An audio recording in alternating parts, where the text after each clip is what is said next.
ይህ ኢትዮጵያ ቴሌቪዥን ነው።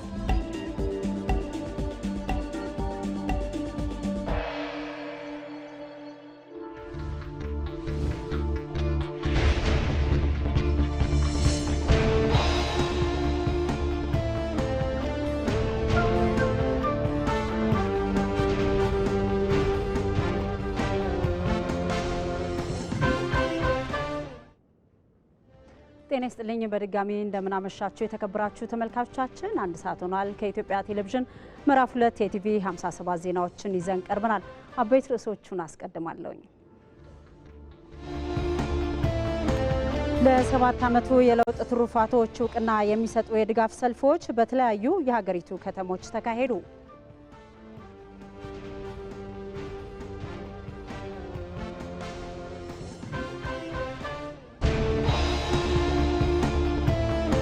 አዳዲስ ፕሮጀክቶችን አቅዶ በፍጥነትና ጥራት ማጠናቀቅ ብቻ ሳይሆን ነባር ያልተጠናቀቁ ፕሮጀክቶችን አስተካክሎ ለፍጻሜ ማብቃት የኢትዮጵያ መንግስት መገለጫ መሆኑን የመስኖና ቆላማ አካባቢ ሚኒስትር ዶክተር አብርሃም በላይ ተናገሩ።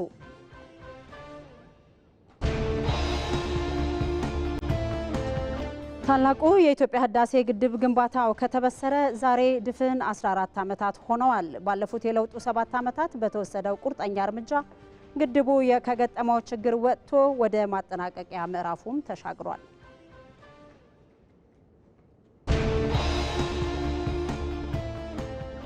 ከውጭ የሩሲያው ፕሬዝዳንት ቭላዲሚር ፑቲን ከፍተኛ የተባለ ወታደራዊ ጥሪ ማቅረባቸው ተነገረ።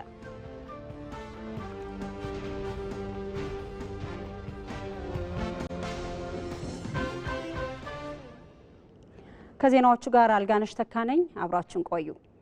ኢትዮጵያውያን በአባይ ጉዳይ ከቀኝ ግዛት ዘመን የተሻገሩ እሳቤዎችን ለመበጣጠስ ላለፉት 14 ዓመታት በህዳሴው ግድብ ጉዳይ ብርቱ ትግል አድርገዋል። የመተባበርን ውጤት ለማየት የህዳሴውን ግድብ ተመልከቱ ሲባል በሚችል መልኩም የኢትዮጵያውያን የ14 ዓመታት ነገን የመስራት አሻራ እውን ሊሆን ከጫፍ ደርሷል። ጠቅላይ ሚኒስትር አብይ አህመድ የህዳሴው ግድብ ለመጪው ትውልድም ሆነ ለአፍሪካውያን መልእክት አለው ይላሉ። አዝመራ ሙሴ በዚህ ጉዳይ ላይ ተከታዩን ዘገባ አዘጋጅቷል። አብረን እንከታተል።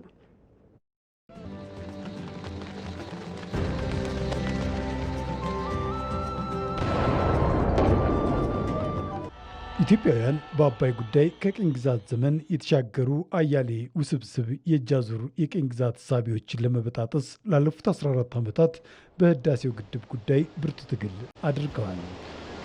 የመተባበርን ውጤት ለማየት የህዳሴ ግድብን ተመልከቱ ሊባል በሚችል መልኩ የኢትዮጵያውያን የ14 ዓመታት ነገን የመስራት አሻራ ለቀጣይ ትውልድም ሆነ ለአፍሪካውያን መልእክት ያለው ነው። ለመላው የኢትዮጵያ ህዝብ እንኳን ተባበርን፣ እንኳን ጨከን፣ እንኳን አብረን ቆምን፣ እንኳን ለሀገራችን ክብርና እድገት የሚገባውን መስዋዕትነት ከፈል። ያ ሁሉ ጭቅጭቅ፣ ያ ሁሉ ሞት፣ ያ ሁሉ መከራ መጨረሻ ላይ ልጆቻችን 62 ቢሊዮን ዶላር በላይ የሚገመት ውሃ ለማኖር ነው። ያን አሳካ ነው ዛሬ። መጨረሻ ላይ በቂ የሚባል ኢነርጂ አፍሪካ ማምረት እንደምትችል ለማሳየት ነው። ያን አሳካ ነው።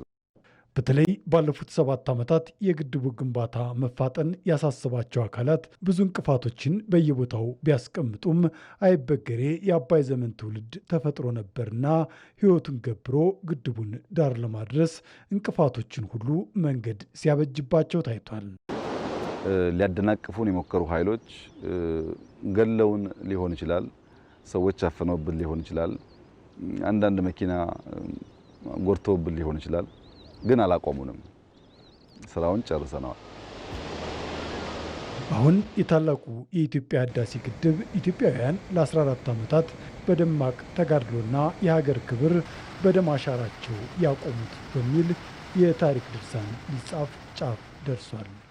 ህዳሴን በሚመለከት እንደተባለው ብዙ ዋጋ የተከፈለበት ነው። ቢበዛ በሚቀጥሉት 6 ወራት በጋራ ሪቫን እንቆርጣለን። የታላቁ የኢትዮጵያ ህዳሴ ግድብ በማጠናቀቂያ ምዕራፍ ላይ መገኘት ኢትዮጵያ በተፈጥሮ ሀብቶቿ ለመልማት በምታደርገው ጉዞ የትኛው ምድራዊ ኃይል ሊያስቆማት እንደማይችል ማሳያ ነው ሲሉ በውጭ ጉዳይ ሚኒስቴር የአፍሪካ ጉዳዮች ተጠባባቂ ዳይሬክተር ጀነራልና የህዳሴ ግድቡ ተደራዳሪ አምባሳደር ዘሪሁን አበበ ተናገሩ። የድርድሩን ውጤታማ ሂደት ከተባበሩት መንግስታት ድርጅትና ከአሜሪካ ተጽዕኖ አላቆ በአፍሪካ ህብረት እንዲታይ ከማድረግ ጀምሮም የግድቡ ስኬት አሁን ላለበት ደረጃ እስኪደርስ የጠቅላይ ሚኒስትር አብይ አህመድ የአመራር ጥበብ ኢትዮጵያን በዓለም አቀፍ የጂኦፖለቲካ መድረኮች ተደማጭ ተደራዳሪ እንድትሆን እንዳስቻላትም አምባሳደር ዘሪሁን አበበ ተናግሯል። ሰለሞን ኃይለ ኢየሱስ በትንታኔ ተመልክቶታል። አብረን እንከታተል። ኢትዮጵያውያን በጋራ ተሸምነው በተባበረ ክንድ በተፈጥሮ ሀብታቸው መልማት ቢፈልጉ የትኛውም ምድራዊ ኃይል ሊያስቆማቸው እንደማይችል ቋሚ የሆነ ሕያው ምስክር ነው የኢትዮጵያ ህዳሴ ግድብ። ይህ የክፍለ ዘመኑ ግዙፍ ፕሮጀክት በድቅድቅ ጨለማ ህይወቱን ለሚገፋው ከፊሉ የሀገራችን ህዝብ ወደሚደነቅ ብርሃን እንደሚያሸጋግረው ሲታመን፣ ለአፍሪካ አህጉር ደግሞ በዓለም አቀፍ የድንበር ተሻጋሪ ወንዞች ህግጋትን ያከበረ የፍትሐዊ ተጠቃሚነት ቋሚ ምልክት ተደርጎም የሚቆጠር ነው። እንዲያም ሆኖ ኢትዮጵያ በአባይ ወንዝ በመገንባት በማጠናቀቂያ ምዕራፍ ላይ ያደረሰችው ታላቁ ህዳሴ ግድብ እግር በእግር ሲከታተልባት የነበረው ከቋጥኝ የገዘፈ ስውርና ግልጽ ዲፕሎማሲያዊ ጫናዎችንና ፈተናዎችን መጋፈጡን ነው በውጭ ጉዳይ ሚኒስቴር የአፍሪካ ጉዳዮች ተጠባባቂ ዳይሬክተር ጀነራልና የህዳሴ ግድቡ ተደራዳሪ አምባሳደር ዘሪሁን አበበ ይግዛው የሚናገሩት። ሱዳን በመጀመሪያ አካባቢ ግድቡ ሊጎዳኝ ይችላል ከሚል ይበልጥ መረጃ የማግኘት መሻት ፍላጎት የመነጨ ነው። በግብጽ በኩል ግን በጭራሽ በአባይ ተፋሰስ በተለይ በኢትዮጵያ እና በላይኞቹ የሌሎቹ ሀገራት የነጭ አባይ ሀገራት በመንላቸው ምንም አይነት ግድብ እንዲገነባ አትፈልግም። ስለዚህ ከጽንስሱ ከመጀመሪያው የታላቁ ኢትዮጵያ ህዳሴ ግድብ እንዳይጀመር ከተጀመረም በጅምር እንዲቀር ትንሽ ቢገፋ እንኳን እንዲደናቀፍ የማድረግ ስሜት ስለነበረ ፍላጎት ስለነበረ ኢትዮጵያ በማናቸው መልኩ ከየትኛውም ገንዘብ አበዳሪ ወይም እርዳታ ሰጪ ለመሰል የልማት ስራዎች ለግድብ ለውሃ ልማት ስራዎች ማናቸውንም አይነት ብድርም ሆነ የገንዘብ እርዳታ እንዳታገኝ በየሄዱበት በር ማዘጋት ነው። ደረጃም እየተሳክቶላቸው ሌላኛው ተግዳሮት የተነሳው ደግሞ በድርድሩ ሂደት የአሜሪካ ፖለቲከኞች ለግብጽ ያደላ ሰነድ አዘጋጅተው ኢትዮጵያን እጅ ለመጠምዘዝና ለማስፈረም በፍርደ ገምድልነት የተንቀሳቀሱበት ጊዜ እንደነበርም አምባሳደር ዘሪሁን አበበ ያስታውሳሉ። መጣልን ግብዣ በኖቬምበር 2019 በፈረንጆች አቆጣጠር ወደ አሜሪካን ሀገር ሄድን ለማስረዳት ሞከር። ከዛ አየነውና ታዛቢው ናችሁ ምን ደራደረው ማየት ትችላላችሁ ነው የመጨረሻው ስምምነት የተደረሰው። ሞከርን አራተኛው። በዚህ ሂደት ውስጥ ልንስማማ አልቻልንም። ልንስማማ ያልቻልንበት ዋናው ምክንያት አሜሪካኖቹ እኛ ሰነድ እናርቅቅላቸዋል ስምምነቱን እኛ አርቅቀን እንስጣቸዋል። ይሄ እንዴት ሊሆን ትንሽ ወደ ግብጽም ያጋደለ አቋም ተይዞ ስለነበረ ያንን ልንቀበል አልቻልንም። አንቀበልም።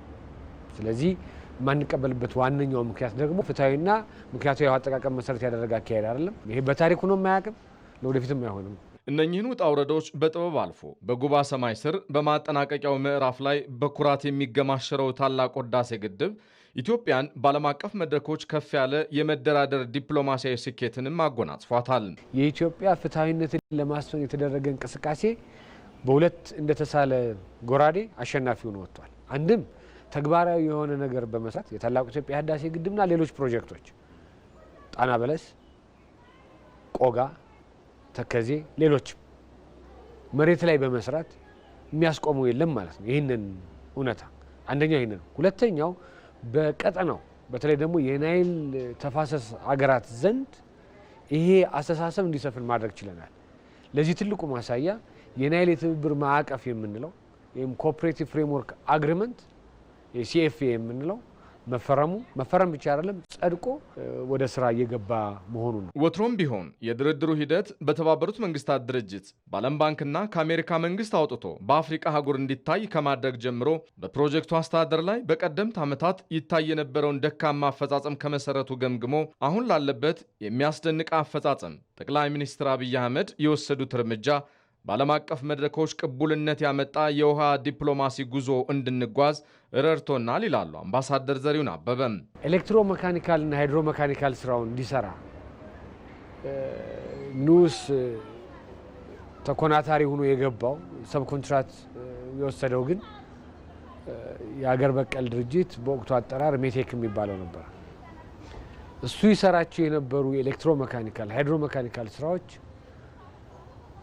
ቆም ብሎ ሀገር እንደ ሀገር እንዲያስብ ያስገደዱ ነበሩ።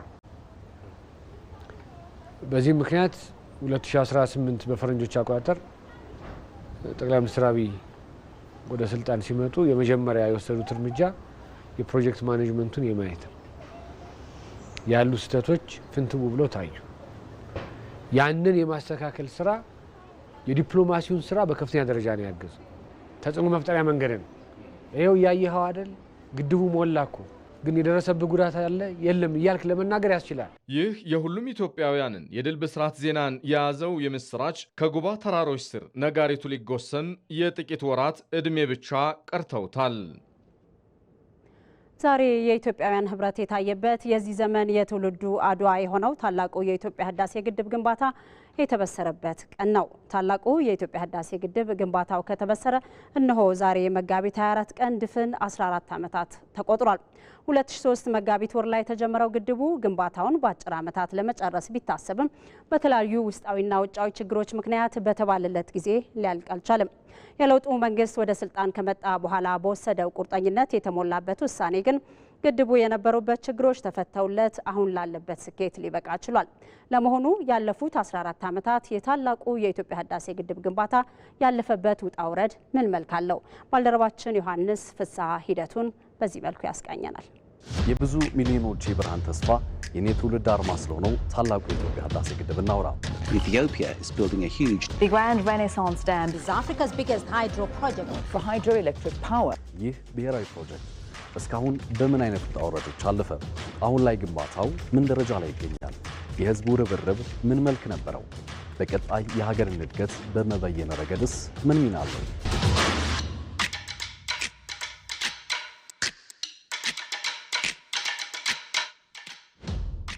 ጊዜው መጋቢት 2003 ዓ.ም ነበር። የዓመት ለኢትዮጵያውያን እንደሌላው ጊዜ ዓመት ብቻ አልነበረም። መጻኢ የማደግ ህልማቸውን የሚወስን የልማት አምድ ያስቀመጡበት እንጂ ለዘመናት ያንቀላፋ አይኖች የነቁበትም ድንቅ ዓመት።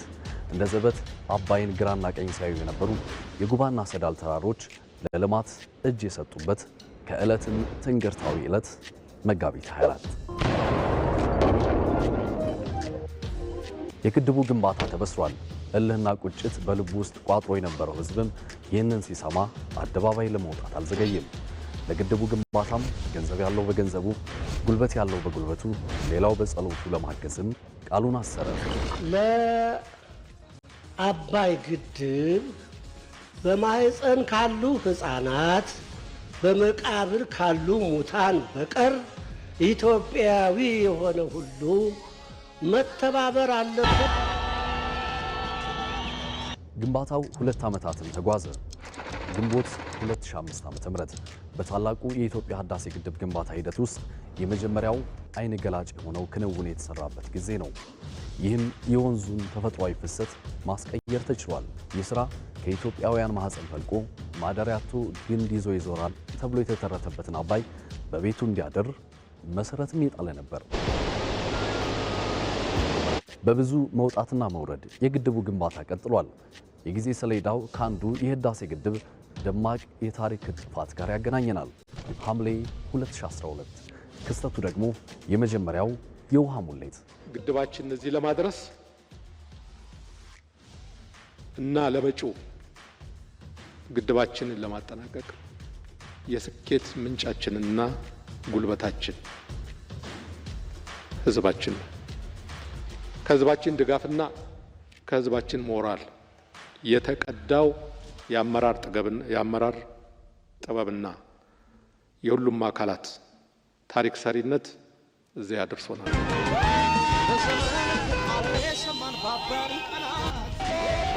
የካቲት 2014 ዓ.ም ደግሞ ከሌላኛው ደማቅ የታሪክ እልባት ጋር ያጨባብጠናል።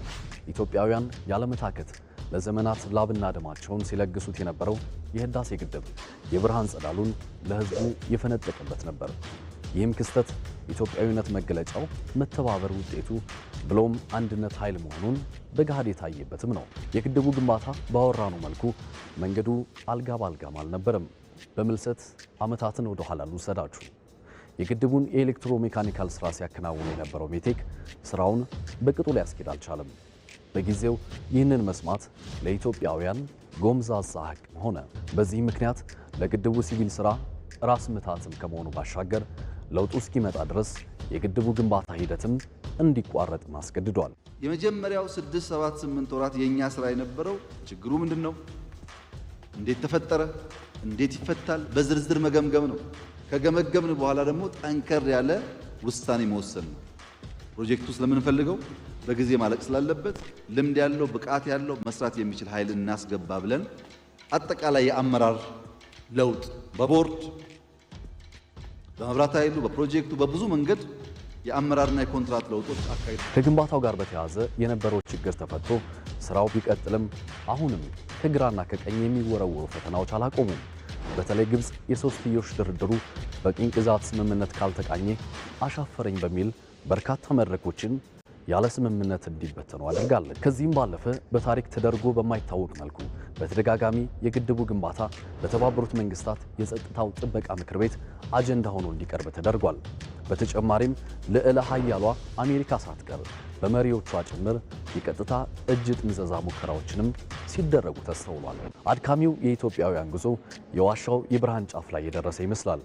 በብዙ የዲፕሎማሲ ጥረትም የናይል ተፋሰስ ሀገራት የትብብር ማዕቀፍም ወደ ተፈጻሚነት ገብቷል። በዚህ ሁሉ ውጣ ውረድ ያለፈው ታላቁ የኢትዮጵያ ህዳሴ ግድብ በኢትዮጵያውያን ብርቱ ተጋድሎ በዲፕሎማሲው መድረክ ጭምር ድል እየተቀናጀ አሁን ላይ መጋቢት 24 2003 ዓ.ም አንድ ብሎ እንደተጀመረው ቃል ሳይታጠፍ ግንባታው አሁን ላይ የመገባደጃው ምዕራፍ ላይ ደርሷል።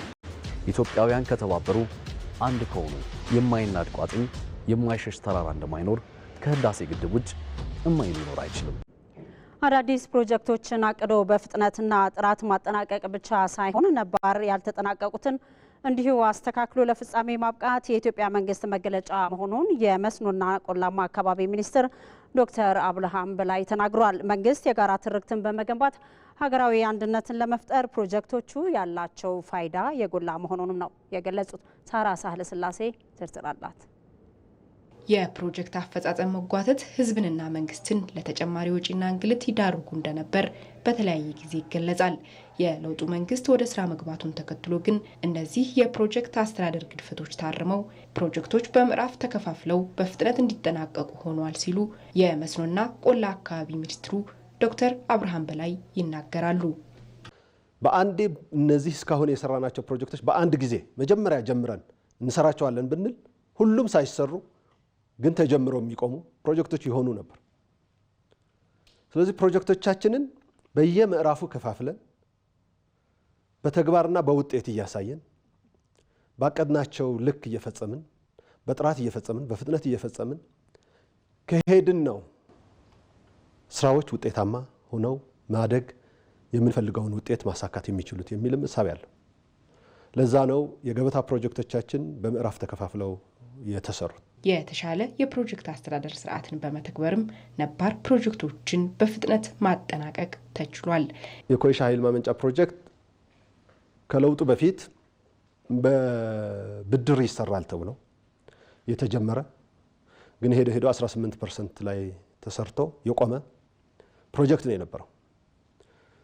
ለውጡ ከመጣ በኋላ የፕሮጀክት ማናጅመንት ስርዓቱን አስተካክሎና የሚገባውን ፋይናንስ በአቅማችን ልክ እያሰራና እያስካሄድን አሁን 70% አድርሰነዋል ማለት ነው። ቀጥሎ ማየት የምንችለው ከኃይል ማመንጫ ጋር ተያይዞ የህዳሴ ግድብ ፕሮጀክት ነው። ከተሰራም በጥራት ተሰርቶ ለትውልድ የሚተላለፍ ፕሮጀክት መሆን ስላለበት ያኔ እንደምታስታውሱት ወደ 63% አካባቢ ደርሶ የነበረ ፕሮጀክት ነው። ግን እንደገና 63%ንም ወደ ኋላ ተመልሶ ፈርሶ አሁን ደግሞ በመጠናቀቅ ላይ ያለ የአሁኑ ትውልድ የጋራ ትርክት ምሳሌ የሆነው ህዳሴ ግድብን ጨምሮ ፕሮጀክቶች በማህበረሰብ ተሳትፎ እንዲገነቡ በማድረግም ህዝቡን ባለቤት የማድረግ ስራ እየተሰራ ነው። ትላልቅ የምንላቸው ፕሮጀክቶቻችን የህዳሴ ግድብን ጨምሮ ደግሞ በማህበረሰቡ ተሳትፎ ኮንትሪቢዩሽን ያላቸው ፕሮጀክቶች ናቸው።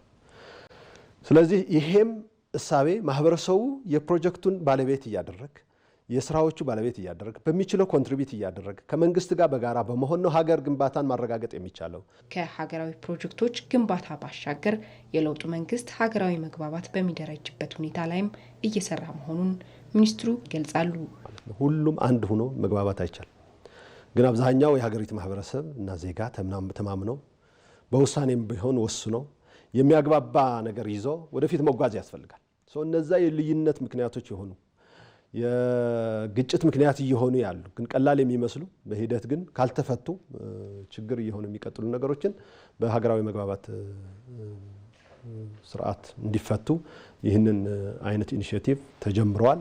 የለውጡ መንግስት ማህበረሰቡን ባለሀብቶችንና ምሁራንን በማሳተፍ ፕሮጀክቶችን በፍጥነትና ጥራት የማጠናቀቅ ባህሪን አሳይቷል። በዚህም አመኔታን አትርፏል ያሉት ዶክተር አብርሃም ሚኒስቴር መስሪያ ቤታቸውም የምግብ ሉዓላዊነትን ለማረጋገጥ በተለይም በቆላማ አካባቢ ምርታማነትን የሚጨምሩ ፕሮጀክቶችን ቀርጾ እየሰራ መሆኑን ተናግረዋል።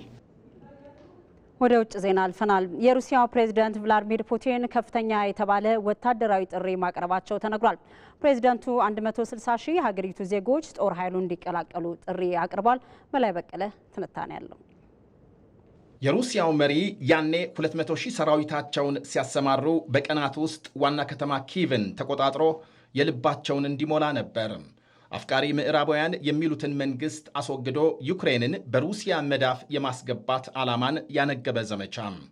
ሆኖም ፕሬዝዳንት ቭላዲሚር ፑቲን እንዳሰቡት ሳይሆን እነሆ ጦርነቱ ወደ 4ኛ ዓመት ተሸጋግሯል። መውጣት እንደ መግባት ቀላል ሳይሆን ቀርቶ ከሁለተኛው የዓለም ጦርነት ወዲህ ግዙፍ የተባለለት ዘመቻቸው ዋጋ እያስከፈለ ከዓለም እንዲገለሉ አድርጓቸዋል። ዩክሬኖች አፍቃሪ ሩሲያ የነበሩትን መሪ አስወግደው ምዕራብ ወደዱን የፊልም ሰው ስልጣን ላይ ከማስቀመጣቸው 5 ዓመት ቀደም ብሎ ፑቲን የክሪሚያን ባህረ ሰላጤ ከዩክሬን መንጠቃቸው አብሮ ይነሳል። ፑቲን እንደ ቀልድ በጀመሩት የዩክሬን ጦርነት ከ100 ሺህ በላይ ወታደሮቻቸውን እንዳጡ ሲነገር መስዋዕት የሆነውን ወይም አገልግሎት የጨረሰውን ወታደር ለመተካት ደግሞ በየጊዜው ሕዝባቸውን ክተት ሲጠሩ ቆይተዋል። ያሁኑ ግን ከስከዛሬው ከፍተኛ ነው ይባላል። 160 ሺህ ዜጎች ጦር ኃይሉን እንዲቀላቀሉ ጥሪ የቀረበበት ነው። ከ18 እስከ 30 ዓመት የሆኑ ወንዶች እስከ ሐምሌ አጋማሽ ስልጠና እንዲገቡ። ፕሬዝዳንት ፑቲን የሀገሪቱን ወታደራዊ ቅርጽ ለማስፋትና የወታደሩን ቁጥር ከ2 ሚሊዮን በላይ ለማድረስ የያዙት ዕቅድ አካል ነው ተብሏል። ሀገሪቱ ከሁለት አቅጣጫም ስጋት ተደቅኖባታል ይላሉ ወታደራዊ ባለሥልጣናት። አንድም ቀጥታም ከዩክሬን ጦርነት፣ በሌላ በኩል ከኔቶ የመስፋፋት እንቅስቃሴ። ፊንላንድና ስዊድን ኔቶን መቀላቀላቸው ሩሲያም በዩክሬን ላይ ጦርነት የመክፈቷም ውጤት ወይም ስጋት የወለደው እንደሆነ ይወሳል። ከኔቶ አባል ሀገራት መካከል ከሩሲያ ጋር ረጅም ድንበር የምትጋራው የፊንላንድ ጠቅላይ ሚኒስትር ፔተሪ ኦርቦ የጸረ ሰው ፈንጂ ማምረትና መጠቀምን ከሚከለክለው የኦታዋ ስምምነት የወጡ የሩሲያ ጎረቤቶችን ፈለግ እንደሚከተሉ ትላንት ይፋ አድርገዋል። ዓመታዊ የመከላከያ በጀታቸውን ከ2.4 ወደ 3 በመቶ ማሳደጋቸውንም ገልጸዋል። ፖላንድና የባልቲክ ሀገሮችም በተመሳሳይ ከኦታዋ ስምምነት መውጣታቸውን ቀደም ሲል ማስታወቃቸው ይታወሳል። የሁሉም ስጋት ታዲያም ከአንድ አቅጣጫ ይመነጫል። ሩሲያም አንድ ቀን ልትወረን ትችላለች ከሚል ስጋት። በሌላ በኩል የፑቲን የዘመቻ ጥሪ ጦርነቱን አጠናክረው ለመቀጠል እቅድ እንዳላቸው የሚያሳይ ነው ብለዋል የዩክሬን ባለሥልጣናት። ሞስኮ ተኩስ አቁም ለማድረግ ፍላጎት የላትም፣ የትራምፕንም የሰላም ጥሪ ውድቅ አድርጋለች ሲሉ ከሰዋል። የክሬምሊን ቃል አቀባይ ዲሚትሪ ፔስኮቭ ግን የዩክሬንን ስሞታም ውድቅ በማድረግ ከአሜሪካ ጋር የተጀመረው የሰላም ንግግር ምንም አይነት እንቅፋት እንዳልገጠመው አረጋግጠዋል።